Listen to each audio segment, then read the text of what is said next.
આજરોજ ગાંધી જયંતિ નિમિત્તે છોટાઉદેપુર નગરના દરબાર હોલ ખાતે સાંસદ જસુભાઈ રાઠવા અને જિલ્લા પંચાયત પ્રમુખ મલકાબેન પટેલની અધ્યક્ષતામાં સ્વચ્છ ભારત દિવસની ઉજવણી કરાઈ।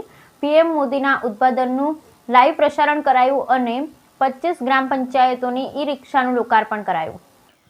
તારીખ 2-10-2024 રોજ સ્વચ્છ ભારત દિવસની ઉજવણી કાર્યક્રમ છોટાઉદેપુર નગરના દરબાર હોલ ખાતે યોજાયો હતો, જેમાં મુખ્ય મહેમાન સાંસદ જસુભાઈ રાઠવા, જિલ્લા પંચાયત પ્રમુખ મલકાબેન પટેલ, જિલ્લા કલેક્ટર, જિલ્લા વિકાસ અધિકારી સાથે અધિકારીઓ અને પદાધિકારીઓ હાજર રહ્યા હતા। સાંસદે દેશના વડાપ્રધાન નરેન્દ્ર મોદીના સ્વચ્છતા અભિયાનને 10 વર્ષ પૂર્ણ થતા સ્વચ્છતા અભિયાન થકી મેળવેલ સિદ્ધિઓ અંગે વાત કરી જીવનમાં સ્વચ્છતાનું મહત્વ અંગે પ્રાસંગિક પ્રવચન આપ્યું હતું। તો જિલ્લા પંચાયત પ્રમુખે પણ આજના પ્રસંગે સ્વચ્છતાના ફાયદા અને ગંદકીના દુષ્પરિણામો વિશે વાત કરી હતી। કાર્યક્રમ દરમિયાન વડાપ્રધાન નરેન્દ્ર મોદીએ સ્વચ્છ ભારત મિશનની શરૂઆત 10 વર્ષ પૂરા થવાના અવસર પર રાજધાની દિલ્હીના વિજ્ઞાન ભવનમાં સ્વચ્છ ભારત દિવસ 2024ના કાર્યક્રમમાં કરેલ ઉદ્બોધનનું લાઈવ પ્રસારણ કરવામાં આવ્યું હતું।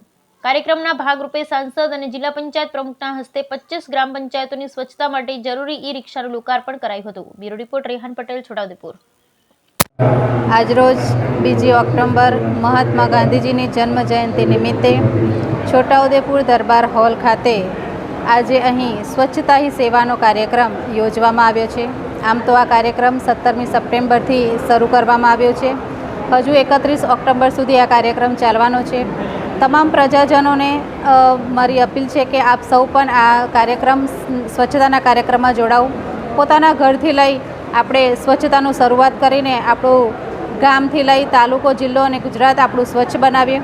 આજે અહીં આ કાર્યક્રમમાં 25 જેટલી પંચાયતોમાં ઈ-રિક્ષાનું પણ લોકાર્પણ કરવામાં આવ્યું છે। તમામ પંચાયતોને જે આ ઈ-રિક્ષા આપવામાં આવેલી છે એ તમામ પંચાયતો આનો ખૂબ સારી રીતે ઉપયોગ કરે અને પોતાના ગામને, પંચાયતને સ્વચ્છ બનાવે, એ જ આશા અને અભ્યર્થના અસ્તુ।